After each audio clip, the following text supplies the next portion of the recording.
Welcome back. Dito pa rin po, Sports All In, hashtag Sai. And this time, of course, pinag-uusapan natin dito, football. Yikes. Siyempre, live tayo kahit ano, pwede Kaya mangyari. oo. Football, kanina nakausap natin yung San Beda Red Booters. From Perpetual naman, si Coach Carlos, ang ating bisita ngayon dahil ang nalalapit na pre-season ng NCAA. Ayan, Coach Carlos, bumati ka muna Actually, hindi lang NCAA yung ano nila, di ba? Yung ang liga talagang halo-halo Halo-halo yun. yun, Pero yun na rin part na rin ng preparation for pre-season, NCAA. Oo, halo-halo. pakilala mo muna yung sarili mo, Coach Carlos. Yan, Coach Carlos! Hi, I'm John Aaron Carlos and I'm the coach of the Perpetual football team. Ayan, mukhang may, may twang ng konti. May slang ka ba? Slang ka ba? You're from where, man? You tell me, you're from where? I grew up here in the Philippines. Okay, pero originally, your parents are from what? Save Manila. Same Manila, ano lang, Saan slang ang lang twang siya. mo? Maybe I grew up nothing. Ayun, talaga nga naman. Ano?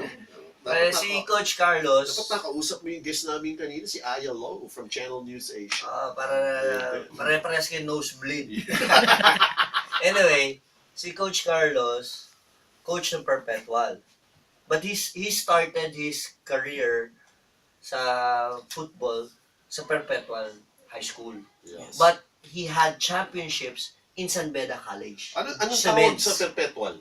Altas Booters. Altas Booters! Booters pa rin sila! Booters. Booters pa rin. Booters. Altas So Booters. anong pakiramdam ang tanong ko? Siyempre, naglaro ka ng Altas. Tapos kalaban mo ngayon, San Beda Red Booters. O, paano yan? Nagko-coach ka ngayon ng Altas during game. Siyempre, na-scout mo na si Coach Aris Kaslib. Naging player ka ni Coach Aris. Well, Diba? Ano yung strategy mo ngayon? Parang ano lang yan eh. Si Tim Cone, kalaban si Luigi Trillo. Diba? So, coach na pinanggalingan mo. How does it feel na kalaban mo yung dati mong coach? Yeah. of course, expect ko na siyempre, masyadong malayo yung experience namin from our head coach, Coach Aris. Yung preparation ko lang is, for them, is parang kung ano yung, alam ko how San Beda used to play. Kasi it's kind of similar, but 2 years, especially, every year different kind of set of players, different new set of player comes and they leave. So medyo mag-iiba ng coaching changes or variations sa team. So it's really hard to prepare, parang scout how they play. It's kind of similar. During my time and stay sa San Beda, we play like similar sa mga predecessors namin, but the konting difference kasi maybe sa type of players we have, ganun. So scout lang namin kung yung strengths nila and kung yung attitude nila and how they play. So yun yung i-check namin, and through that we try to find loopholes or whatever kung saan namin sila pwedeng. Pero hindi ka ba naman hindi ka ba naman naninibago na tipong, teka lang, alma mater ko to. Hindi ba nagpumapasok sa isip mo na whatever happens, you're in a situation na baka may magtampo? Of course, may mga times it comes to my mind, but as being now as a player, as a coach, syempre your mindset is ready that you are representing your team. So even though So kumbaga trabaho lang. exactly, you have to be lang. professional about it. Yung sinasabi sa amin ni Coach Aris, we were growing up, same yung mga coaches ko before I was younger. Syempre, if you do work, you have to like really be professional in it. So kahit, for example, we play against my former team. Yeah. I'm now in a different group, so may respect pa rin ako, but still, I have to work on my own thing. It's a new and different responsibility Yes, at the exactly. same time. Okay. So, anong placing ng Perpetual in the last NCAA season? We end up the 5th place. We almost made it to Finals 4, but we konting, so we lost against a few points lang from Lyceum. From Lyceum. We Okay. lost lang by points. Maybe hindi pa kami ready yung team. Kasi I only started as Perpetual for last year, September. So only have a few months to prepare for the NCAA Okay. So talagang adjustment stage pa rin siya. So Pero that's a good adjustment finish already for a new coach. And plus, late yung pagpasok mo, late preparation. Being 5th place is, I think it's okay for me. Okay already. How did you end up in Perpetual anyways? It happens kasi I really didn't expect na I'll end up in Perpetual.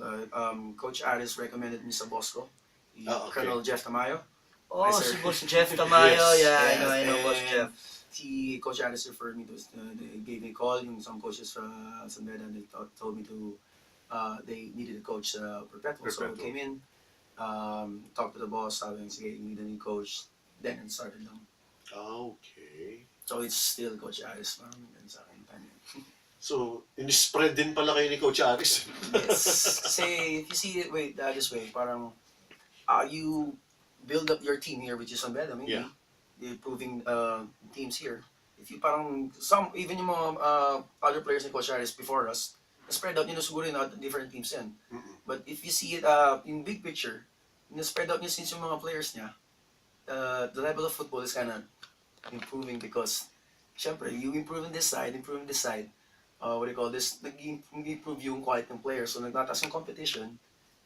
Yung outcome nun, syempre, they produce, yun nga, yung quality ng players. Siguro, one interesting question, kasi nga sabi ko nga, actually, the way I told the San Beda coaches din earlier, and yun nga yung mga nanonood sa atin, football is the number one sport in the whole world. Yes. Di ba? It is number one in the whole world. What do you think yung ating siguro Philippine Football Federation, what do you think they will have to do so that football here in the Philippines, which is not as popular, di ba, as basketball, di ba? Kumbaga medyo malayo-layo pa yung agwat eh. Now, what do you think they will have to do para yung status ng popularity ng basketball would also reach yung football fever actually will also be here in the Philippines? If you remember, yung 2010, doon na nag-start yung spark ng sports sa That's the Ascal time. The Ascals, But yung okay. stay Ascals, during oo. yung stay nung yung few years nung nakilala yung Ascals, nagkaroon sila ng publicity. In a few years na nun, grabe yung change ng yung football sa country. So imagine yung nagkaroon sila ng exposure, in a few years, grabe yung level, as in yung from the grassroots, from Yes. high school to all, ibang-iba siya completely different when I was growing up sa playing football. When I was young before, after football was gonna happen. Dami alam. But now we have other leagues, parang we have the PFL, yeah, you got Liga, Yes. all these kinds of things can show up kahit yung mga sa, even the companies, they have their own league. So, Are you playing? Sorry. Any of those? Like yung PFL or something? I used to play sa UFL pa dati, different UFL. different teams na basa ng UFL. Oo. Medyo conflict sa work, so Okay. Pero what's the reason why I think it's died down a little? Hindi kasi 'di ba yung time ng Ascals talaga. At saka nag-pick up din kasi yung ano natin doon eh. Yung We're talking international about competition. Ascals, oo. Pero bakit ngayon parang it's there, mas maraming development, Oo. but hindi siya ganun kaingay. stagnant. Oo. I think, kasi nga, yun nga, like I said, yung nag-start yung Ascals ng time na yun, nag-boom siya. Yung simpleng, yung publicity lang nila, yung na-show sila sa people ng Philippines, grabe yung change. So, I think, through marketing lang ng sport, tsaka yung proper exposure ng sport, malaking game changer siya. I mean, yun nga, like, yung few years lang, grabe yung change. So, if they keep that or parang improve pa kung how they show the sport to everyone, I think mas mag-improve siya. Kasi I really saw how it changed. Kasi I grew up in football, Oo. ganito siya. I started high school, pa-improve siya ng pa-improve. But sometimes nga, medyo nagsabi niya nga, nag-die down. Maybe Yeah, died down a little. they're trying something. Kasi we're still in developmental stage Yeah. pa rin siya. So it's not always parang boom agad, but still trying to strive parang for the best. Is it also a factor when it comes to the composition of the players? You know, like for the Ascals, marami nagulat eh. Even actually yung international organizers, pag nag-submit tayo ng lineup, nagugulat sila, are you sure these are all Filipinos? These are foreign sounding names. Talking about So, Ascals, konti right? lang yung ano dun eh, di ba? Si ano lang yata, ano yun, yung Ilonggo?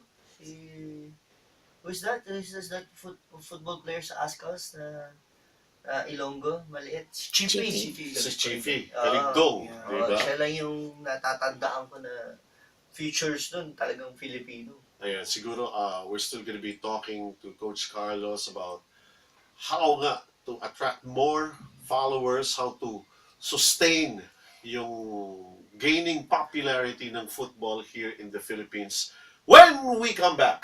Dito pa rin sa Sports All In. #Sai. Sai.